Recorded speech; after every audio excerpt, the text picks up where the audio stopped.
श्री बृजमोहन वचनामृत भाग 3। स्थान T12, Atul Grove road, नई दिल्ली, सन 1952।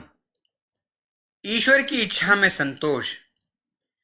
इसोई जानई जही देहु जनाई, जानत तुमही होई जाई।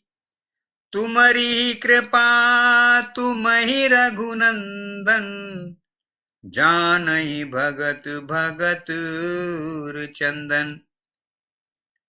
प्रातःकाल लगभग 4:30 बजे ही पापा जी बिस्तर से उठ बैठे हैं। सब बच्चों को भी मधुर लोरियों से जगा दिया है। घर के सभी प्राणियों ने स्नान आदि से निवृत्त हो पापा जी के साथ उनकी पर्सनल व्यक्तिगत पूजा में प्रातः भाग लिया है। बड़ा ही आनंद आया है। तत्पश्चात सभी अपने अपने कामों में लग गए हैं। अब पापा जी को अपनी दवा खाने की याद हो आई। दवा की दोनों कुलियां आपके सामने हैं, परंतु आप भूल चुके हैं कि कौन सी सुबह खाली पेट खाने की है और कौन सी खाना खाने के बाद लेनी है। थोड़ी देर बड़े धर्म संकट में पड़े रहे। थोड़ी देर बड़े धर्म संकट में पड़े हैं। आपने कुछ सोचने के बाद इस दास से फरमाया, दवा खानी अवश्य है, सदगुरुदेव महाराज जी की आज्ञा है। उसके बाद आंख मीच कर एक कुलिया उठाई और जय सदगुरुदेव कहते हुए उसे अलग एक ताक में रख दी और कहा, ये कुलिया सुबह की है। और दूसरी उठाकर आतिशदान पर रख दी और कहा कि ये दोनों समय खाना खाने के बाद की हैं। तत्पश्चात ताक में रखी कुलिया में से एक उंगली डालकर दवा निकाली और खा ली। खाना खाने के बाद आतिशदान पर रखी कुलिया में से एक उंगली निकाली और खा ली। उनका यही क्रम जब तक सदगुरुदेव जी महाराज बुलंदशहर से वापस आए बराबर चलता रहा। लगभग 8 बजे सत्संगी भाई बहन जमा हुए। तब पापा जी महाराज ने यह कहते हुए सत्संग प्रारंभ कराया, आप ये न समझें कि पापा सत्संग करा रहा है। मैं तो केवल मिट्टी का माधो हूं। कराने वाले तो केवल सदगुरुदेव जी महाराज ही हैं। वो सब ठौर विद्यमान हैं। उन्हीं की आत्मिक धार में अब आप सब लोग स्नान करेंगे। मैं तो केवल उनकी आज्ञा का पालन कर रहा हूं। उनके ध्यान में बैठते ही हंसी खुशी का वातावरण गंभीरता में बदल गया। सभी लोग शांतिपूर्वक ध्यान मग्न हो गए और थोड़ी ही देर में सब भाई बहन आनंद की लहरों में डूब गए। 1 घंटे बाद सभी लोग सचेत हुए। तत्पश्चात पापा जी महाराज ने चौधरी श्री राम जी से एक भजन गवाया। सत्संग समाप्त हुआ। इसके बाद पापा जी बुजुर्गों की अनेक दिव्य लीलाएं सुनाते रहे। उन्होंने चच्चा जी महाराज का जीवन चरित्र दर्शाते हुए ये विचित्र कथा सुनाई। चच्चा जी महाराज का यह तकिया कलाम था कि हर बात पर वो कह दिया करते थे कि जो ईश्वर करता है अच्छा ही करता है। रात के 8 बजे हैं। चच्चा जी महाराज की कुटिया पर सत्संग हो रहा है। चच्चा जी आसन पर बैठे हुए एक पुस्तक पढ़कर उपदेश कर रहे हैं। सामने श्रोतागण बड़ी श्रद्धा से उपदेश सुन रहे हैं। कथा में बीच में जब विश्राम हुआ तो चच्चा जी बोले, आज रामदत्त नहीं दिखाई देते, क्या बात है? श्री शिव प्रसाद जी ने कहा कि महाराज उनके पुत्र पैदा हुआ है, इससे नहीं आ सके।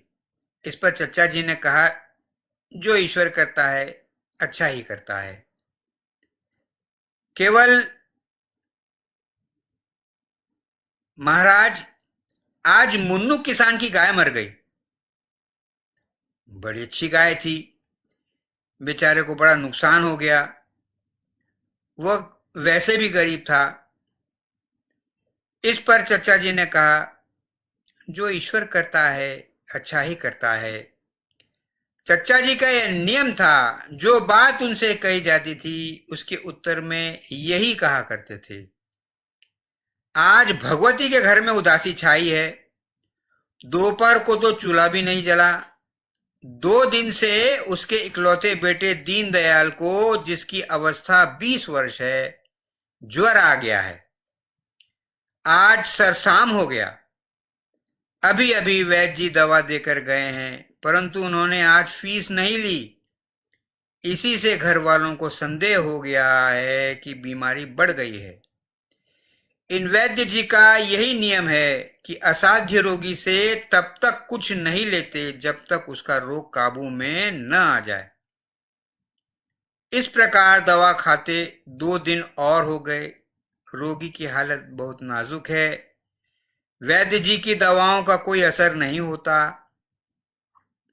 एक खुराक दवा अभी दी है। अरे ये क्या!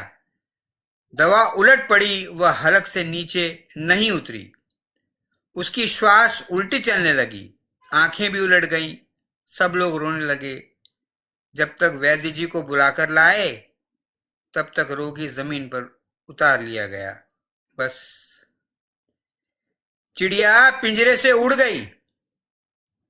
फिर एक दिन श्री चचा जी आसन पर विराजमान हैं। हरी चर्चा हो रही है। सुबह का समय है। सत्संगी लोग सामने मग्न हुए बैठे हैं।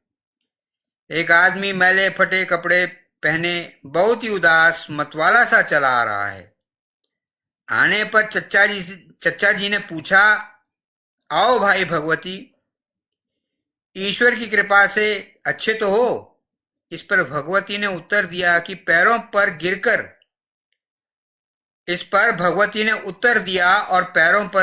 फूट फूट कर रोने लगा कि महाराज लुट गया, मेरा सर्वनाश हो गया। महाराज, मैं अब मौत चाहता हूं। अब मैं जीकर क्या करूंगा? जहां दीनदयाल गया वहीं जाना चाहता हूं। महाराज पहले हाल सुन चुके थे और कहा, बेटा धीरज धरो। जो ईश्वर करता है अच्छा ही करता है। भगवती मन में है। अच्छा हुआ। ये कैसे महात्मा है? मेरा बेटा मर गया, इनके लिए अच्छा हुआ। आह, मैंने अपना दुख कहा। दुख दूर करना तो दूर, और कहते हैं अच्छा हुआ। बड़े महात्मा बने हैं, कभी अपने ऊपर पड़े तो मालूम हो। अच्छा। वो चुपचाप उठकर चला गया। अब भगवती महात्मा जी को ठीक करेगा, वैराग का मजा चखाएगा। प्रातः काल के 4 बजे हैं। कड़ाके की सर्दी है। दांत कट कट बज रहे हैं। महाराज जी लोटा लेकर टट्टी जा रहे हैं। अचानक महात्मा जी उछल पड़े और एकदम बैठकर अपना पैर पकड़ लिया।